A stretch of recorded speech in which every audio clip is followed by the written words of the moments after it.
आप देख रहे हैं केकेडी न्यूज। नमस्कार, केकेडी न्यूज में आपका स्वागत है। मैं हूं आपके साथ नम्रता शर्मा। ये नजर डालते हैं खबरों पर।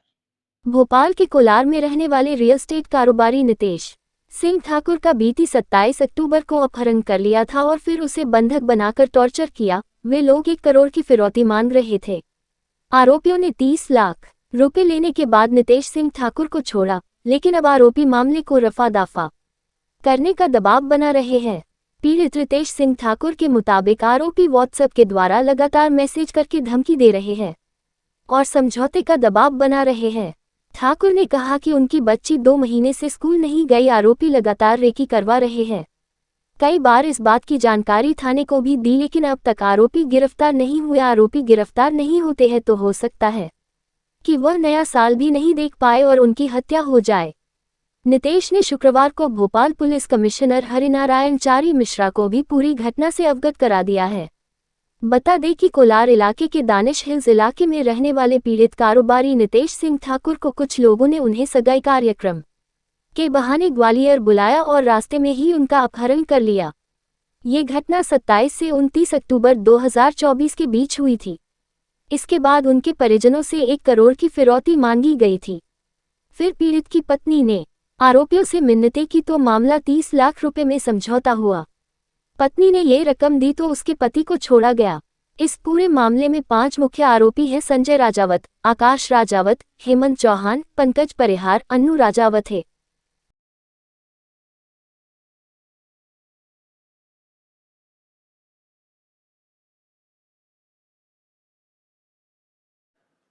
नितेश भाई, आपका अक्टूबर में किडनैप हुआ था। इस पूरे मामले के अंदर आपको बार बार अभी भी धमकियां आ रही हैं। क्या क्या मामला, किस तरह की धमकियां आ रही हैं? 27 तारीख को जो मेरे साथ घटना हुई उसके बाद पुलिस ने उस पर एफआईआर करी थी अपहरण की और फिरौती की। उसके बाद से लगातार मुझे केस वापस करने के लिए प्रेशर बनाया जा रहा है, धमकी दी जा रही है और काफ़ी गाड़ियों से मेरी रेकी करवाई जा रही है घर की। मैं कहीं भी जाता हूँ मेरे पीछे गाड़ियाँ लग जाती है। मुझे इतना ज़्यादा डराया जा रहा है कि अगर तुमने केस वापस नहीं लिया तो तुम्हें मार देंगे। कंटिन्यू उस चीज़ को 1 महीना हो गया है। 2 से 3 मैंने आवेदन थाने में भी दे चुका हूँ उस चीज़ के। और चूंकि मैं प्राइवेट सिक्योरिटी गार्डों को मैंने किसी को अपने पास हायर किया था तो उन्होंने उसका पीछा भी किया। कुछ गाड़ियाँ नंबर भी हमें उसमें प्राप्त हुआ था, उसकी वीडियो भी हमारे पास उपलब्ध है। ये लोग कंटिन्यू मुझे इस तरीके से दबाव बना रहे हैं कि ना तो मेरी बच्ची स्कूल जा पा रही है 2 महीने से, ना मेरी वाइफ कहीं ऑफिस या मार्केट जा पा रही है, ना मैं अपनी किसी फील्ड में कहीं काम पे जा पा रहा हूँ। मुझे मजबूरन मेरी गाड़ी बदल के निकलना पड़ता है घर से। मैं अगर 2 दिन किसी गाड़ी से घूम लेता तो उस गाड़ी का पता लगा लेते हैं। मुझे ऐसा प्रतीत हो रहा है जैसे कि मान के चलिए कि ये लोग कोर्ट में या फिर पुलिस पकड़ने से पहले लोग मेरा मर्डर करना चाह रहे हैं कि अगर शायद मुझे मार दे या मेरे साथ कोई घटना हो जाए तो इनका शायद हौसले और बुलंद हो जाए, या फिर मैं डर जाऊं तो मेरी वाइफ इसमें जो भी मैंने केस लगाया उस केस को वापस ले ले। और काफ़ी परेशान हूँ। बस मैं न्याय के लिए ही पुलिस से बोल रहा हूँ कि जिस तरीके से पुलिस काम कर रही थी अभी तक, अभी भी अगर आगे इसको और अच्छे से कंटिन्यू करती है तो जल्दी इसको पकड़ ले, क्योंकि नहीं पकड़ते हैं तो मुझे 100% श्योर हूँ मैं इसमें, क्योंकि चूंकि इसमें एक पुलिस वाला मतलब इनके साथ है जो हेमंत चौहान है, तो वो शायद जिस तरीके से इन लोग को या शायद टीम चला रहा होगा या फिर उसको नॉलेज है पुलिस कैसे बचती है, अपन कैसे बचते हैं आरोपी, उस तरीके से हेमंत चौहान उन लोग को शायद गाइड कर रहा है, इसलिए कोई पकड़ाई में नहीं आ रहा है।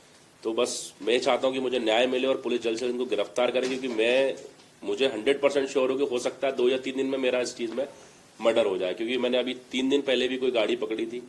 कुछ गाड़ियां तो ऐसी आ रही हैं मेरे घर के पास में जिसका नंबर डला है 2002 का, गाड़ी कोई दूसरी है, व्यक्ति कोई दूसरा, और व्यक्ति भोपाल का है ही नहीं, उसका आधार कार्ड भी नहीं है। आपने पुलिस कमिश्नर को शिकायत करी है? जी। क्या बोला? पुलिस कमिश्नर साहब के पास मैं और मेरी वाइफ दोनों गए थे। उन्होंने बहुत अच्छा हमें रिस्पांस दिया और उन्होंने उस चीज़ को, घटना को बहुत गंभीर तरीके से लिया और उन्होंने तत्काल इस पे मतलब एफआईआर करा के हम लोग को सुरक्षित किया कि, और हमारी घटना को उन्होंने पूरा प्रूफ किया, पूरे सब सीसीटीवी फुटेज और सारी चीज़ें उन्होंने देखने के बाद उस घटना को उन्होंने माना कि हाँ ये घटना बिल्कुल सही हुई है।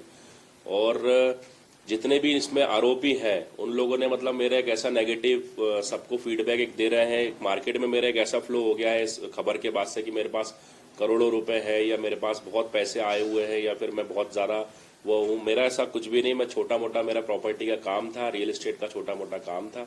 उसी काम को लेकर उन्होंने मुझे बहुत बड़ा समझ लिया कि मैं बहुत बड़ा, मेरा कुछ व्यवसाय है और मेरे पास अरबों करोड़ों रुपए की संपत्ति है।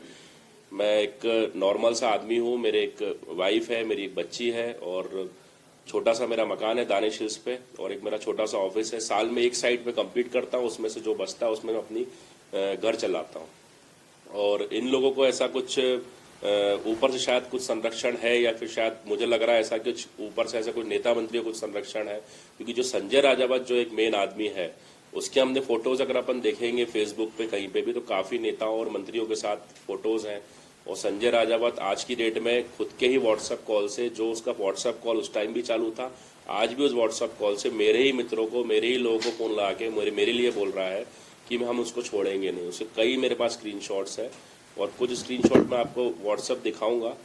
तो मुझे खुद भी मैसेज कर रहे हैं सारे आरोपी।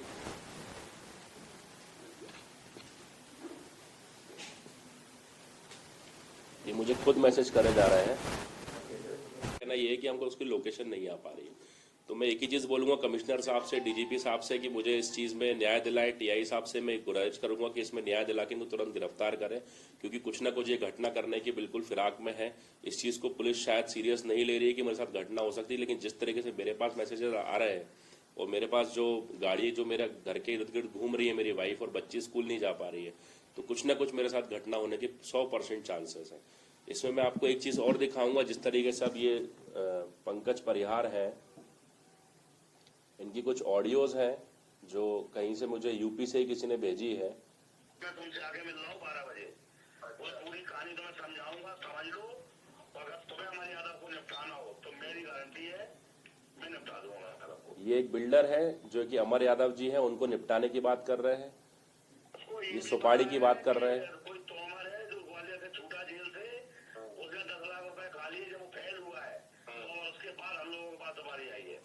अब आप देखिए इस तरीके से जो मतलब लोग हैं क्लियर सुपारी ले रहे हैं, यूपी के रहने वाले हैं, क्लियर सुपारी ले रहे हैं, क्लियर निपटाने की बात कर रहे हैं, हथियारों की बात कर रहे हैं, उसके बाद भी पुलिस चीज को सीरियस नहीं ले रही है। अब आप, वो तो बहुत बड़े बिल्डर थे जिनको निपटाने की बात कर रहे हैं, मैं तो उनके सामने कुछ भी नहीं है।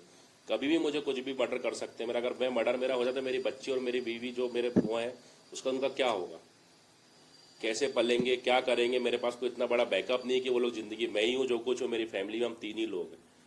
तो मैं बस हाथ जोड़ के गुजारिश करूंगा कि इस चीज़ को आप प्लीज़ सीरियसली लीजिए, प्लीज़ इनको जल्दी गिरफ्तार करिए।